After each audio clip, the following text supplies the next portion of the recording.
Detective Brightbrain was sitting in his office when his phone rang. Richard Brooks, a jeweler, said he had just been robbed. Brightbrain arrived immediately at the boutique, and Mr. Brooks explained what happened. I spent the entire morning showing diamond rings to a gentleman in a gray suit. He was extremely polite and knew a lot about diamonds. When I looked down to grab the store's most expensive ring, I felt someone hit me on the head. I fell forward, and when I woke up, the guy was gone. Brightbrain didn't ask any more questions. Instead, he wrote a report saying Mr. Brooks wasn't robbed. He was actually faking the whole thing. Take a look at the scene. How did Brightbrain come to that conclusion?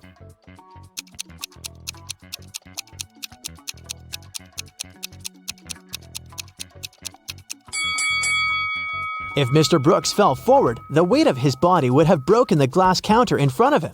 And look, there's not even a scratch. The next day, Brightbrain was driving to work when he got hit by a red Chevrolet. The guy got away pretty fast, but the detective managed to see the car's license plate began with 62.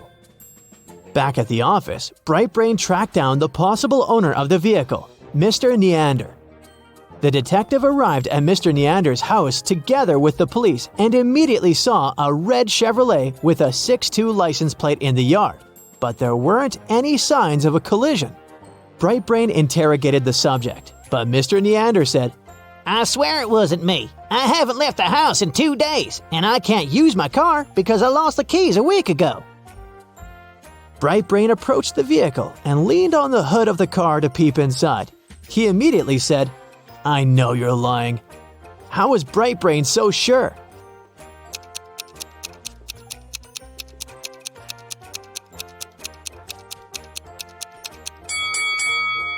The detective tried the simplest way to detect whether a car had been recently used. He checked the temperature of the motor. As the hood was still warm, this showed that Mr. Neander was lying. During the month of December, a gang of robbers was operating in Bentonville. They walked dressed up as Santa Claus and broke into houses through chimneys. They put valuable goods into their Santa bags and walked straight out the door. When the neighbors saw them, they thought they were the real Santa. Finally, the police caught the entire gang. However, one of them claimed he was the real Santa and shouldn't be convicted for crimes he didn't commit. Detective Brightbrain was called to handle the case because he had seen the real Santa once when he was still a little child. He recalled that Santa was medium height. He was wearing a coat with 6 buttons, and there was a pocket on the right. He also said that Santa's belt buckle was square. Take a look at the footage from the police station. Can you figure out who the real Santa is?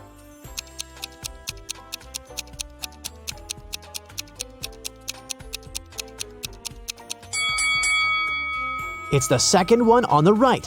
He fits all of Brightbrain's descriptions. It was raining when Brightbrain decided to drive down to the gym. Halfway there, a woman stopped his car asking for help. She said someone had just bumped into her car and drove away. When the detective took a look around, the only person next to the place of the incident was a man fixing his tire. The lady said that was the car that bumped into hers, but when Brightbrain went to talk to the man, he said it couldn't be true because he was busy fixing his car the whole time. Can you tell who's lying?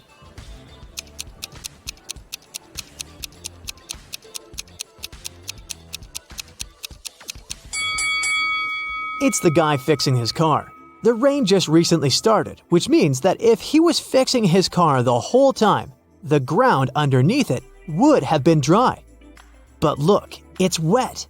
This means he's just arrived there and was actually the one responsible for the incident. The next day, Brightbrain left his girlfriend's house directly to his office building. He was late for work, so he ignored several stop signs along the way. A police car passed by him exactly at the moment he was turning the wrong way onto a one-way street, but the officers didn't arrest him. Why?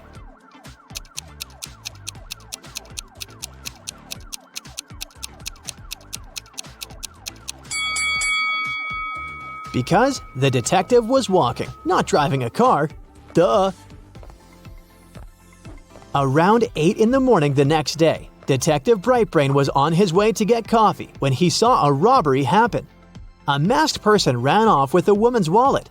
The detective ran after the thief and saw him entering a coffee shop. When Brightbrain went inside, he searched for the thief but couldn't find them. The person had taken their mask off. He told the coffee shop owner that one of their clients was a thief, and the owner closed down the shop so that the detective could question the people there. The first person he interrogated was Allie. She said she had been in the coffee shop for the last 3 hours, working on her laptop. Brian said he had just come inside to get an espresso to go. Catherine said she had just started eating her breakfast and didn't see anything suspicious going on. Lastly, he interrogated John, the coffee shop owner. He said he opened the shop at 7 a.m. and hadn't left the place since then. Brightbrain knew immediately who had done it. Can you guess who it was?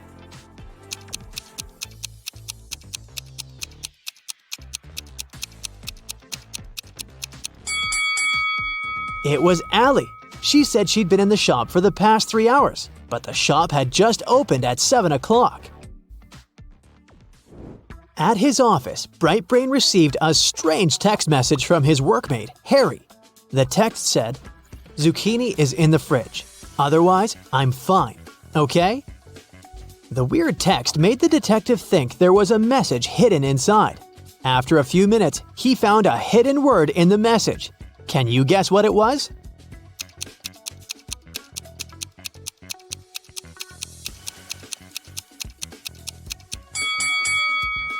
If you pay attention closely, the first letter of each line can be mixed together to form the word zoo.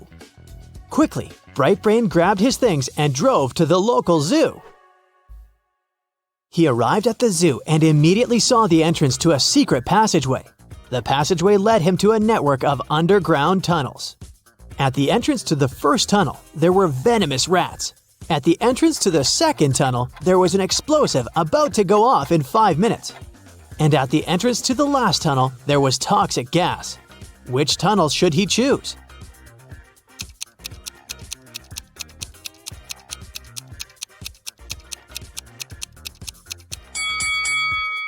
The second one, of course. He can pass through the tunnel after the explosive goes off.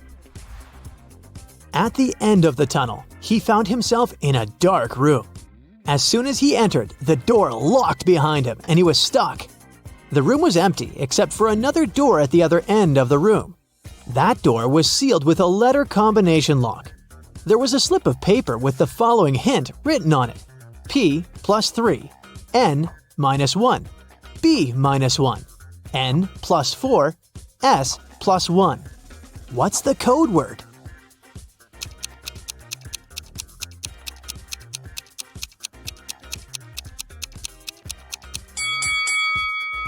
It took Brightbrain a while to figure it out, but he was able to crack the code. The code word was SMART. The key to this riddle was hidden in the alphabet. P plus its 3 following letters is S. N minus 1 letter is M, and so on. Phew, the door opened and led him to another room where he finally met Harry. Brightbrain untied his workmate and told him he was going to get them out of that situation. But when he looked around, he noticed they were standing at the bottom of a very deep well. Looking up, they could see the clear blue sky, but it looked like there was no way out. The detective felt soil falling onto their heads, and he feared they were going to be buried in mud. Luckily, in an hour, both men made it out of the well alive. How did they manage to get out?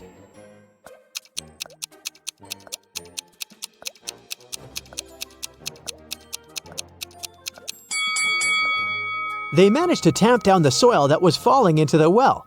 This way, they would get closer and closer to the surface until they managed to jump out and run away.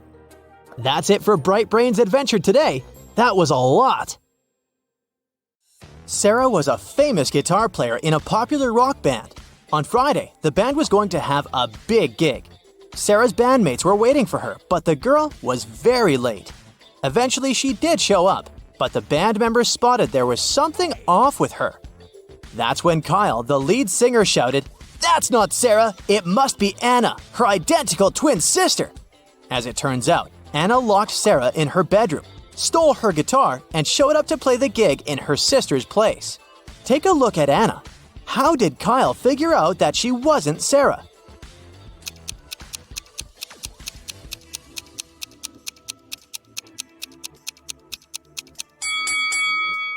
Look at Anna's fingernails. They're huge.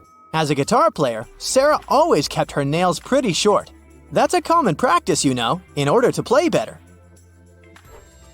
A man came to the local farmer's market to sell watermelons. After he sold half of the watermelons and half of another watermelon, he saw he had one watermelon left. How can you tell how many watermelons he took to the farmer's market in the first place?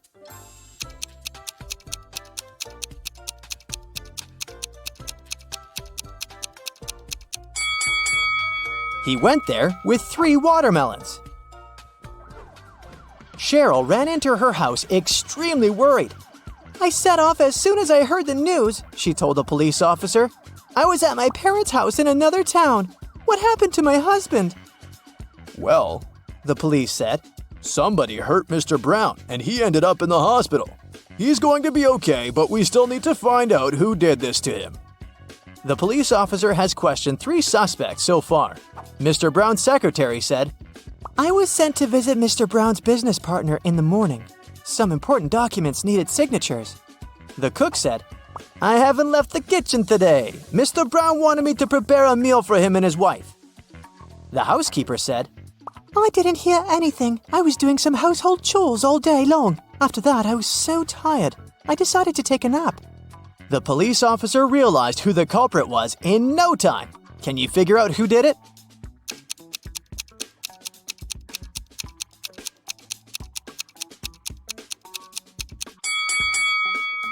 It was the cook. Mr. Brown probably didn't ask him to cook anything for his wife, since she was out of town all along.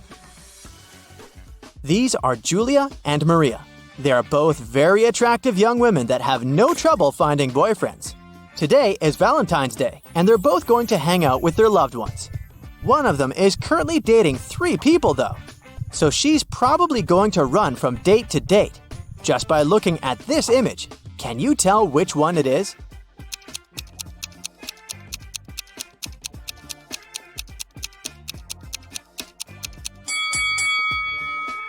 It's Maria, the one on the left. If you look at her workstation, she's got 3 presents lined up. One for each person she's currently seeing. Olivia was running a marathon. Right before the finish line, she did her best and outran the person who was running in second place. The woman was happy and excited that she was gonna win, but in a few seconds, she got very disappointed. Why?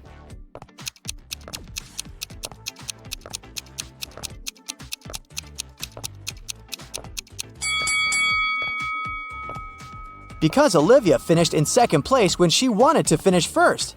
This is what happened. She was fast enough to outrun the person who was going to win second place, but she wasn't fast enough to outrun the person who finished first. But hey, it's a good result anyway. Amanda loves dogs very much. One day, she was on her usual runs through Central Park when she saw an adorable Corgi. The dog was friendly, and Amanda even pet the animal. Soon, the pooch's owner appeared and the girl asked him how old the dog was. Well, in 2 years, Luna will be twice as old as she was 5 years ago. Amanda nodded and continued her walk. Did you understand how old the dog was?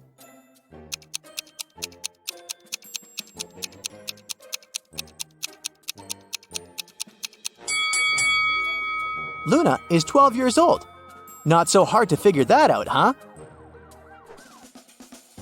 Liza worked as a teaching assistant at a college. That day, she had to look after a group of students who were writing an exam. Liza knew some of them were going to cheat, and indeed, soon after the exam, the girl spotted one person who was cheating. Take a look at the image. Can you tell who it was?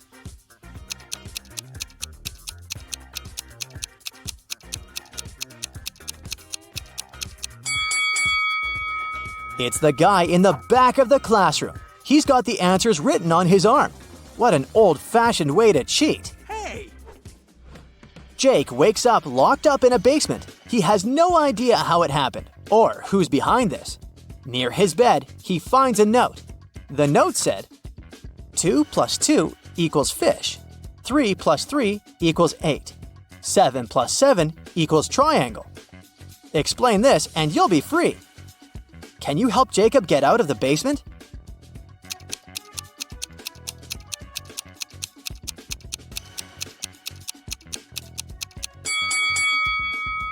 This is a tricky one. What you need to do is overlay the numbers on top of each other, but you've got to flip the numbers in the second row backwards. This way, you'll get the image of a fish, of the number 8, and of a triangle. Yikes! There are 3 important rooms in the house. The first room is a library full of rare books.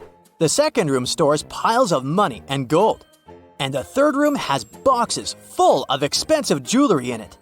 In case of a fire emergency, which room should police officers try to extinguish the fire first?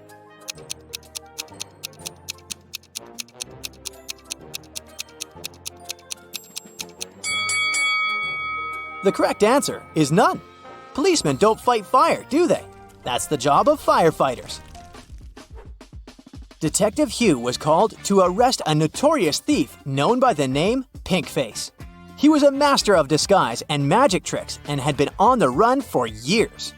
But when Detective Hugh got a call with Pinkface's exact location, he hurried to the spot. He arrived and saw the thief trying to run away. The detective ran after him and saw him getting inside an old trash can. There were 4 cans side by side, and as the detective ran towards them, they started moving around. "Oh no!" the detective shouted. Can you guess which trash can Pinkface was hidden inside?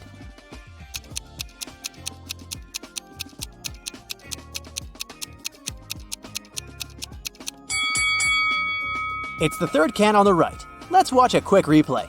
Pinkface got inside the first trash can, but when they got mingled up, it turned out to be the third one on the right. That was close. Monica had a hard time remembering what she needed to buy once she got to the supermarket, so she was trying a new technique. She drew images of everything she needed to buy and scattered them around the house. This way, she would easily remember her grocery list. Take a look around Monica's living room and memorize all the scattered items in her house. Now, can you choose correctly everything she needed to buy from this image?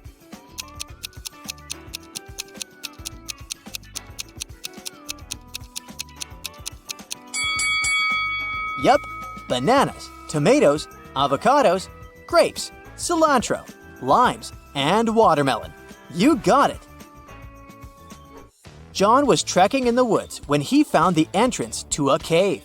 He decided to explore inside, but after a few hours, he noticed he was lost.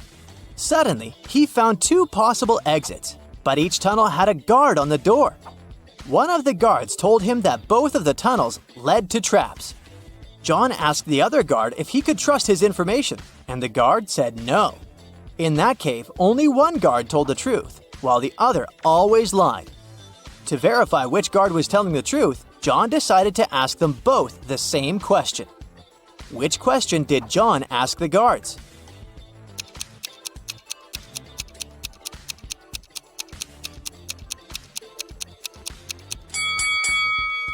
John asked, would the other guards say these tunnels led to the exit? If they answered no, then John would know he was safe to follow the tunnels and get out of the cave. 2 friends are sitting at the same table in a cafe. One of them is speaking about a TV show he began to produce. The second is talking about the birthday party he is about to throw next week. The other people at the cafe are annoyed by the men's loud voices. But why is this dialogue so strange?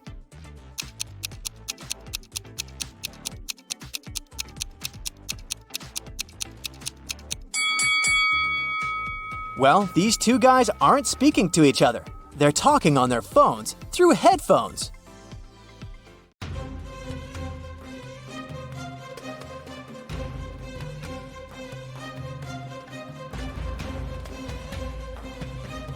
Yeah. Hey, my dear detective, I need your help today. Or rather, not me, but Gemma. She works as a manager at a large supermarket, and one morning, she receives a strange message. There's a thief among your customers. Beware.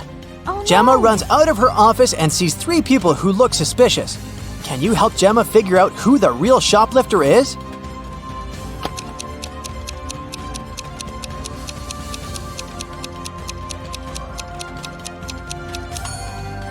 It's the guy in the middle. If his arm was really broken, he wouldn't be able to carry that blanket. Mark's boss gave him a task to bring some important documents from his house. But when the guy arrived, he saw that the door was locked. And to get inside, he needed a password. Mark saw a sequence of numbers. 1347118. He needed to figure out the next 4 digits. They would make up the password. Can you help the guy?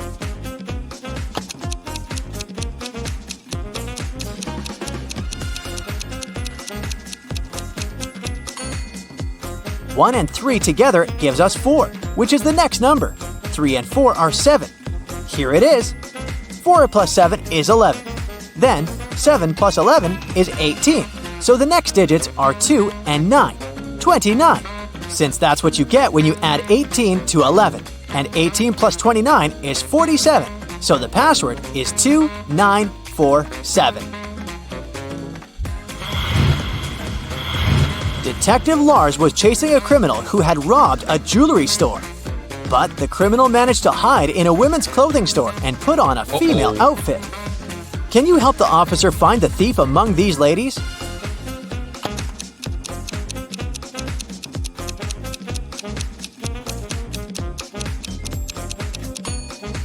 This elegant woman on the right is wearing the same sneakers as the criminal did during the robbery.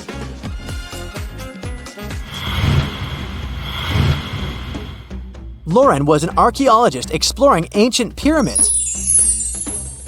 Once she got lost and found herself locked in a tiny room. The worst thing was that as soon as she got into the room, the door she had entered through got blocked by a rock slide. No one knew where Lauren was. She had to get out of there on her own. The woman saw another door, but it was locked.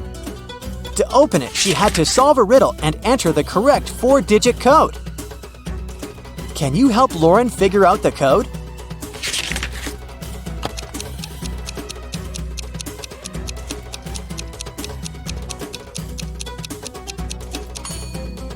Each digit of the code is the number of letters in the alphabet that stand between the letters in the riddle. So, we've got 5, 1, 3, and 9. That's the code Lauren needs to enter. Now let's check how attentive to detail you are. How does this colorful cube look from above?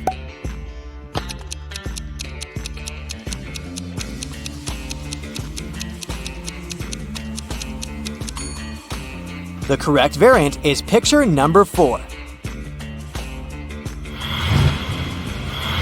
The next task, try to find all the differences between these 2 pictures.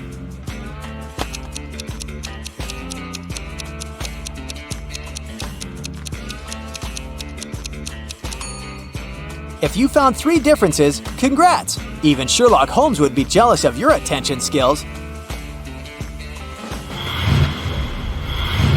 The evening before his girlfriend's birthday, Michael arrived at her office quite late to decorate her desk. He pretended to be a pizza delivery guy to get past the security. But when Michael finished with the decorations, he realized that the building was closed. But the worst thing was that all the guards had already left. If the guy just opened the door, the alarm would go off and the police would arrive right away.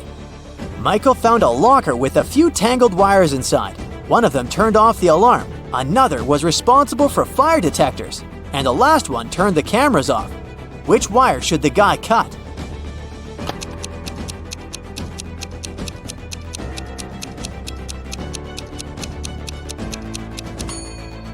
The green one. It'll turn the alarm off. Don't let this riddle baffle you. It's not as difficult as it may seem at first. Take your time, write down some notes, and you'll crack it in no time. Yeah. A small town is visited by an ice cream truck every day. On Friday, the truck comes as usual. 5 children, 1 from each of the first 5 houses on the street, buy different kinds of ice cream. Each of the treats has a different flavor and a completely different topping. Listen attentively to the details and try to figure out which child lives in which house and brought which ice cream flavor with which topping. Jim lives between the child who got raspberry topping and the child who bought mango ice cream. Joyce, whose house has an even number, chose cherry topping. Nancy does not live next to Joyce. Black currant ice cream had no topping. The child who lives in house number 2 bought butterscotch ice cream. The child from house number 3 did not get chocolate ice cream. Mike had banana ice cream, but he doesn't like banana cherry topping.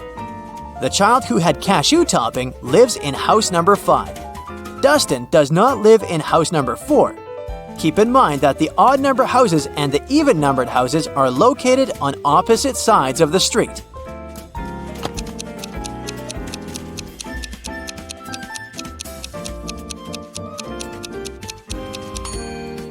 So, here's the answer.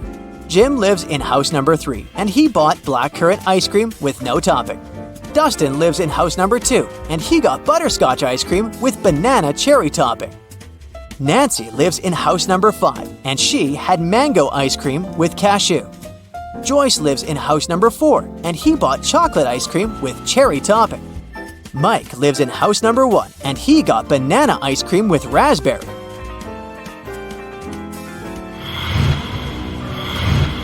A long time ago, a king ruled the great kingdom of Trojan House. As part of the renovation of the kingdom to meet new security needs, he asked his chief architect to create a new construction plan. The king's idea was that all of his 10 castles should be connected with 5 straight walls, and each wall must connect 4 castles together. He also told the architect that at least one of the castles should be protected with walls from all sides. The architect could not come up with any solution, but he suggested the best plan he could think of. Here it is. Can you find a better solution?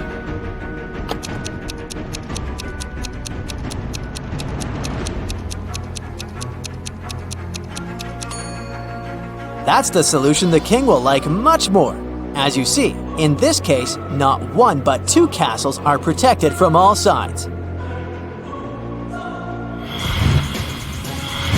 12-year-old Adam knew his older brother Philip, who was 20 years old, got some money for his birthday. But however hard Adam tried, he couldn't find it. One day when Philip was away, the boy sneaked into his brother's room. There was no money, but Adam found a map. His brother had hidden his cash in the garden. Adam followed the instructions to a T. 10 steps to the left, 15 to the right, then 8 straight ahead. It must be here. The boy started to dig.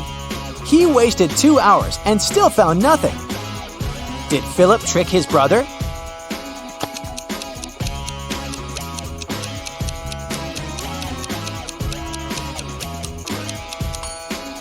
Due to their age and size difference, Adam's steps were smaller than his brother's. That's why he was looking for the money in the wrong place.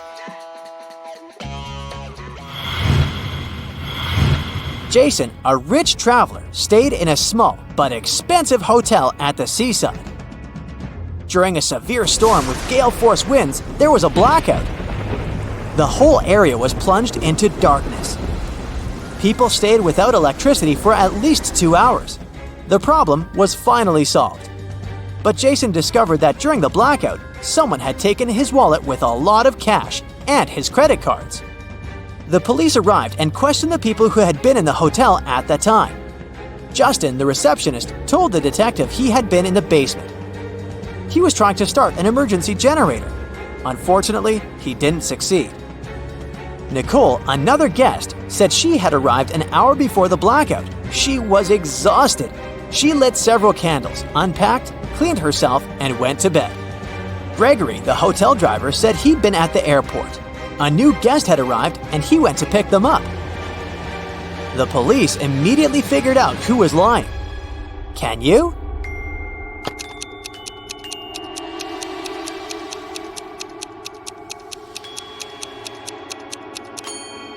The blackout was caused by a bad storm, and planes don't fly in such windy conditions.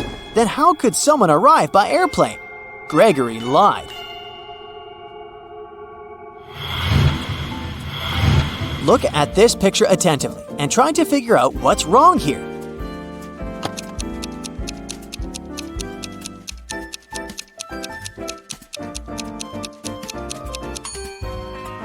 That elderly lady is watering her plant with milk.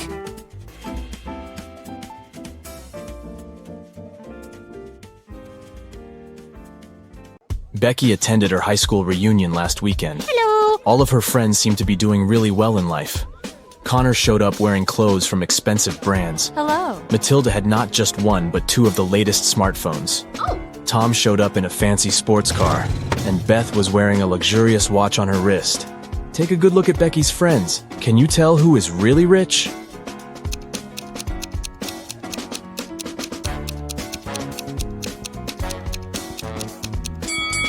Well, let's see. If you look closely, Connor didn't take off the tags from his clothes. This probably means that he's planning on returning them after the reunion. Yeah. Matilda's phones are fake.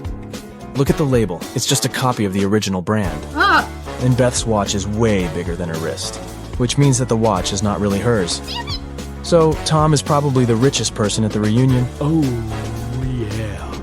Amy's favorite band is in town, and she really wants to go to their concert. She asks her stepmother if she can go, but she says she will only allow Amy to go if she does a series of things for her. Oh. The first thing the stepmother asks is for Amy to bring her some water in a colander. To get this right, Amy needs to think outside the box. Okay. Can you help Amy figure out how she can do that?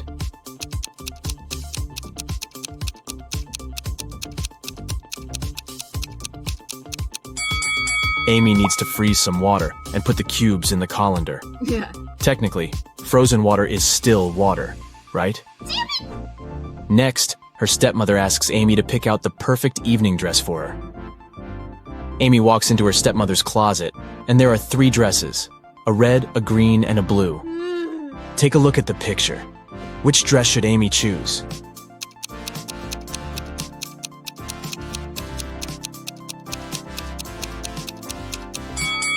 If you look closely, the button on the blue dress is about to come off. The green dress has a big paint stain on it, so Amy should pick the red dress. Yes. Before Amy can take the dress to her stepmother, the woman enters the room. She sees the stain on the dress and starts to shout at Amy, "How could you do this to my dress?" But Amy says she didn't do anything wrong, and that the paint was already there when she walked into the closet. Yes. The stepmother asks Amy to find the culprit. Oh. If she could figure out who had stained her dress, then Amy could go to the concert. Okay. The 3 main suspects are Amy's stepsisters, Ella, Bella, and Gabriella. What? They don't like Amy, so it's likely that one of them splashed paint on their mother's dress in order to frame her. When the stepsisters are out of the house, Amy sneaks into their bedroom to try to find the culprit. Take a look at the room. The first bed belongs to Ella, the second belongs to Bella, and the third bed belongs to Gabriella. Can you tell who did it?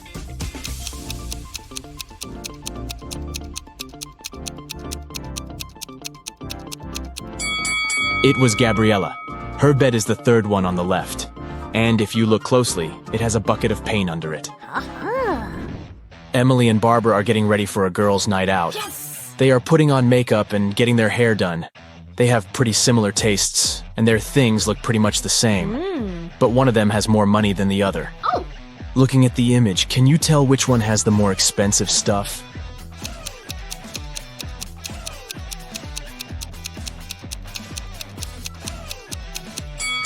Take a look at Barbara. Her dress kind of gives it away since it's obviously a knockoff. So Emily is the one with the more expensive stuff. Harry decided to backpack around the world on his own. Yeah. On the plane, he sat next to a girl. He asked her where she was from. Yes. But instead of answering, she showed him 2 emojis on her cell phone. Oh. Take a look at the image. Can you tell which country the girl is from?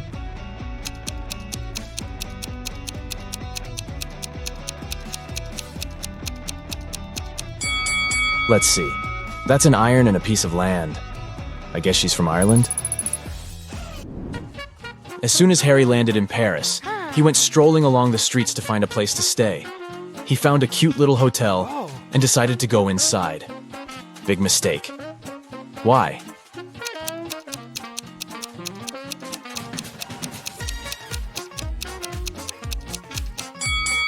Take a look at the window on the last floor. It looks like there's a ghost. Yikes. I'd look for another place to stay if I were him. After he found a better hotel to stay in, he decided to get lunch. He ordered the classic French onion soup.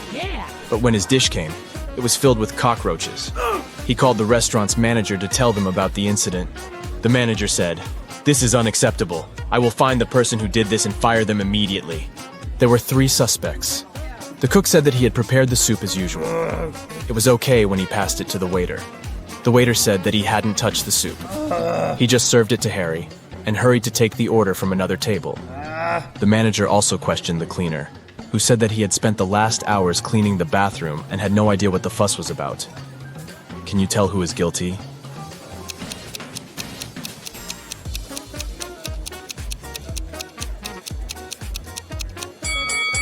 No one. Look at the ventilation system. It's full of roaches. They must have crawled out of it and fallen into Harry's soup. Yikes. There are 3 passengers in the business class of an international flight that is headed towards Rome. Take a look at these 3 people.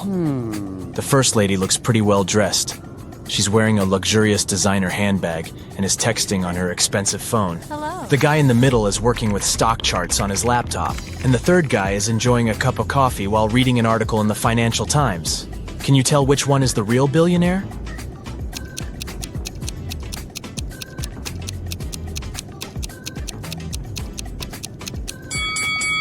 Let's see. The woman may look well dressed, but if you see the tag on her clothes, it says 100% polyester. It's unlikely that a billionaire would wear something like this. The guy working with stock charts is wearing old, ripped shoes. I doubt that's a fashion choice, so he's probably not a billionaire. That leaves us the last guy. If you look closely, the article he is reading is about him. The title of the article is The World's Newest Billionaire. I guess we found our guy, huh? Detective Smith was called to investigate a burglary at the city's museum. A priceless diamond disappeared, and the thief left no trace behind. After analyzing the museum's security cameras, Detective Smith gathered 3 suspects: the security guard, the museum's curator, and a visitor. The security guard said he only left his post during lunchtime, and he could swear that the diamond still wasn't missing at that time. The museum curator spent the day guiding a tour of the museum for a foreign group. They came to see the diamond at the beginning of the tour, and it was still shining bright in its place. The visitor said he only popped in for a quick visit and didn't even pass through the Metzi aisle where the diamond was kept. After these 3 interviews, Detective Smith found the thief. Can you tell who it was?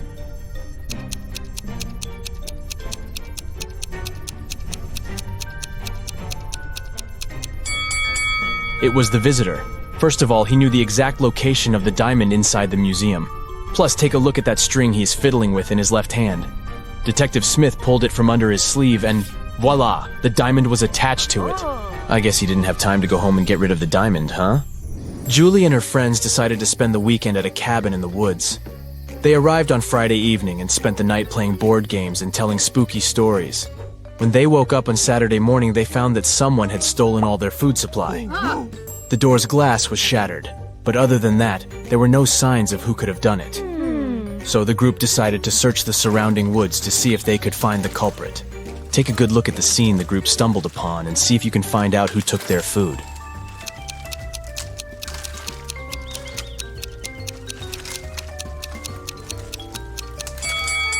What's that at the left corner? Those look like bear footprints, huh? And not just one, but rather an entire family of bears. Oh, and they even left an Oreo wrapper on the ground as evidence. Yep, these grizzlies were the culprits for sure.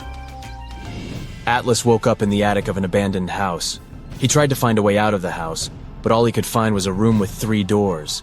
Each door hid a different danger. The windows and floor behind the first door were made entirely of magnifying glass, which meant that the sunlight would probably burn him if he entered. The second door hid a room full of poisonous gas, and behind the third door was a hungry lion. What should Atlas do to escape?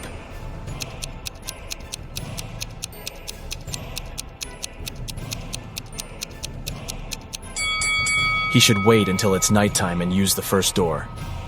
Sydney told her mom that her gymnastics team would go to a sports camp for the weekend. She asked her mom to help her pack a bag for the trip. Her mother packed everything she thought her daughter would need. When Sydney came back from the weekend, she was telling her mother all about the trip. Okay. But somewhere during the conversation, she asked her mother why she hadn't packed a toothbrush. The mother immediately knew Sydney was lying about where she had really been that weekend. How?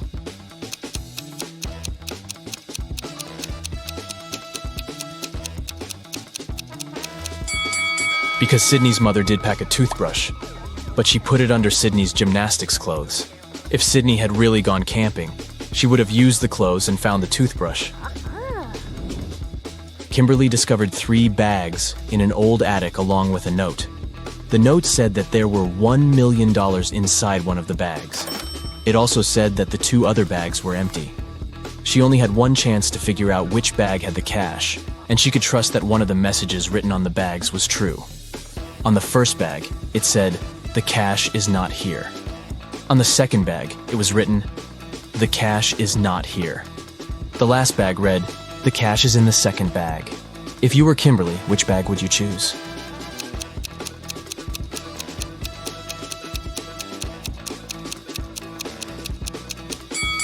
You should choose the first bag.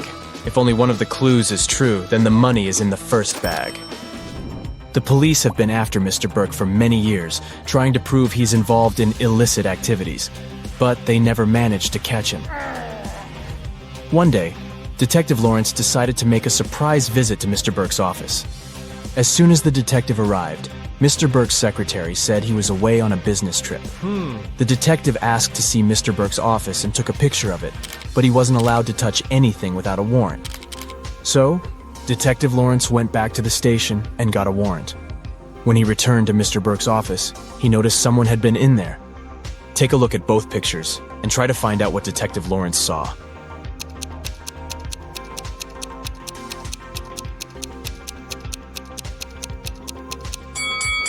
The desk lamp is tilted and the books are in different places. Someone definitely was in that room. Detective Lawrence decided to search Mr. Burke's entire office. In one room, he found there were footprints up until the middle of the room, and then they disappeared. The only window of the room was open. "Oh no!" Detective Lawrence shouted. "I can't believe he escaped again." He took a picture of the room and took it to the police station. At the station, he showed the picture to the other detectives, and one of them said he had cracked the case. Take a look at the picture.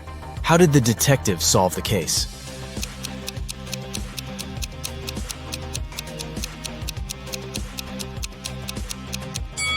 The detective understood that Mr. Burke was a shapeshifter. This explains why the footprints didn't reach the window. Plus, look at all the bird food on the floor. He probably shapeshifted into a bird and escaped. You're a fast and furious racer on a tropical island. You find a new motorbike online and call the salesman to arrange a test drive. Later that day, you arrive at the meeting point and see 2 guys with 2 identical motorbikes. One of them is the seller you spoke with, and the other one is a scammer who wants to sell you a stolen vehicle. Who's deceiving you? Think carefully and feel free to leave your answer in the comments.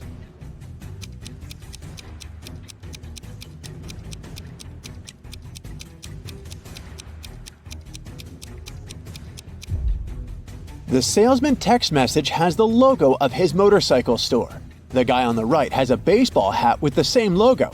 Therefore, he must be the store's official representative. Therefore, the guy on the left is a scammer. Congrats! The motorbike is now yours. You hit the road and you make your way across the pier. Suddenly you spot 3 people. Whom will you save first? Let us know in the comments.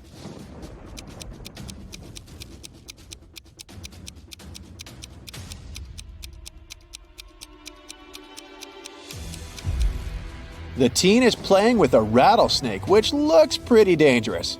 But luckily, it's not real, see? It has a barcode on the side, so it's just a toy. The lady is about to jump into the sea infested with sharks. But look carefully, she's just posing. Her boyfriend is filming a video. He's the only one who needs to be saved here because he's standing on rotten old wood. It's about to collapse. So he risks ending up swimming with sharks for real.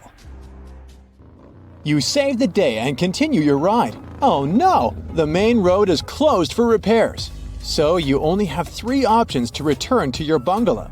The first route is the notorious mountain spiral road, known for its rockfalls.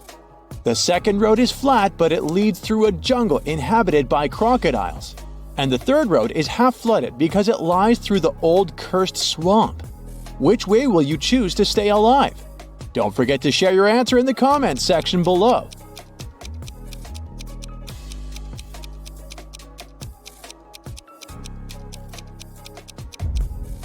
Take a closer look at the second route. The sign says Crocodile Farm. This means that the crocs are kept indoors under supervision, so this is the safest choice. You take the second route and decide to visit the crocodile farm. Let's see how eagle-eyed you are. Who's in danger here? Write it down in the comments faster than the other bright side detectives.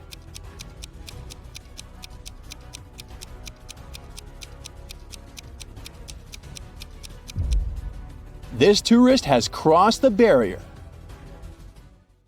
The tourist's name is Mimi. You help her get out of the barrier safely, but in the process, she scratches her leg. So you bring Mimi to the local hospital. Can you spot anything suspicious here? If you nailed it, please share your answer.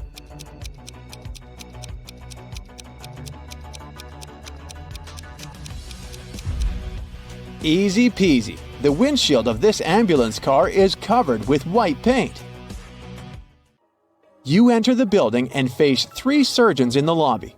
Which doctor is dangerous? Don't let the imposter get away. Share your suspicions.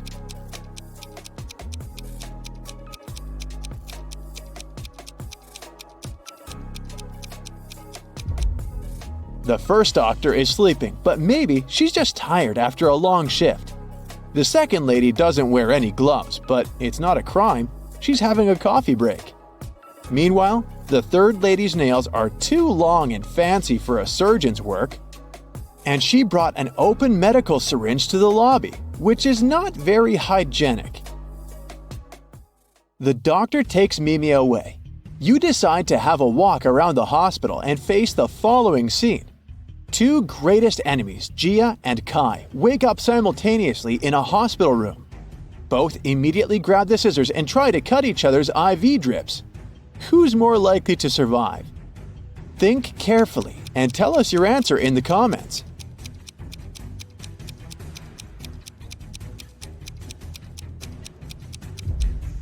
Someone whose drip is cut farther away from the arm has a better chance of surviving. This way, more medicine will manage to get into the body, and our hero will win extra time before the doctors arrive. So it's likely going to be Gia. You're starving, so you go to the local food court. Too late, it's already closed. Oh look, this kiosk is still working. There are 3 burgers left to choose from, but only one of them is safe to eat. Hit the like button if you can spot any poisoned food right away.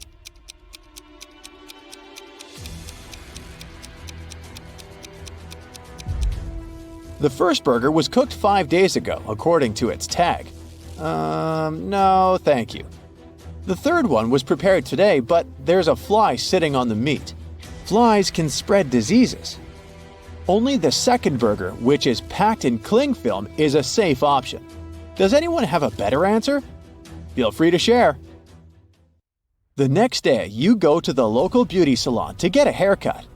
Unluckily, one of these hairdressers is a maniac. Write your answer in the comments if you can guess who.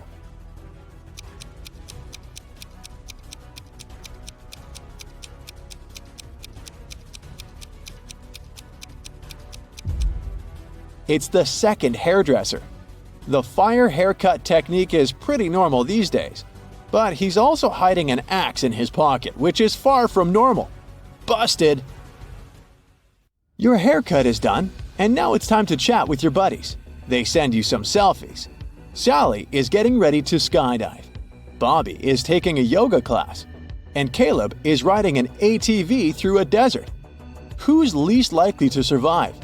Give this video a thumbs up if you already know the answer.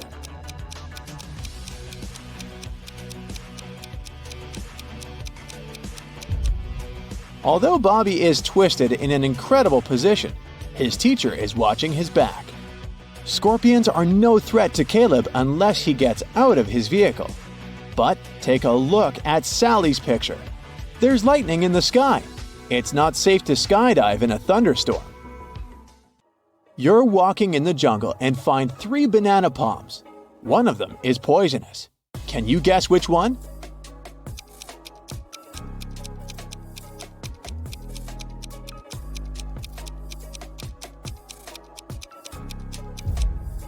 Okay, the first stack looks bad at first glance because its bananas have turned dark, but it doesn't mean that they're poisonous.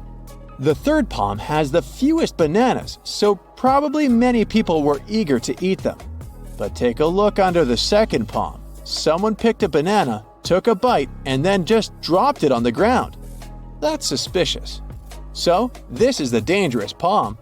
But if you have a different opinion, please let us know in the comments. In the evening, you go to the local carnival. 3 ladies want to dance with you, but unfortunately, only one of them is a safe partner.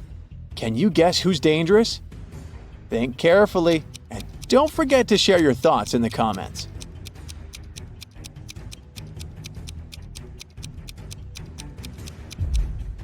Although the first lady is wearing a cute rabbit mask, she's a thief.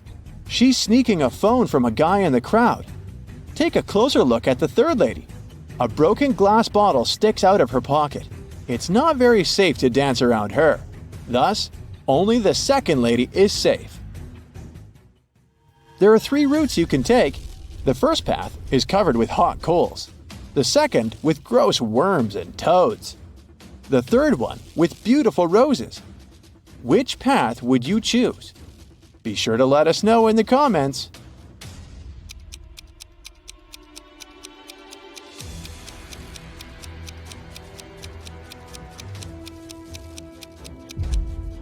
Hot coals can burn through your shoes and rose thorns can scratch your skin, so the second path is the best option. These creatures are no threat to humans. These 2 chefs cook over an open fire. One of them is in serious danger. If you already know who, hurry up to be the first to share it in the comments.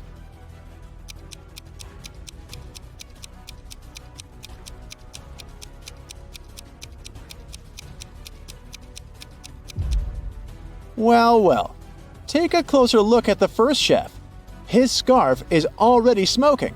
It's about to burst into flames. Fire alarm! The next day, you go for a walk on the beach. There's an open shower on the shore. You spot 3 guys washing off the sand after swimming in the sea. Whom will you save?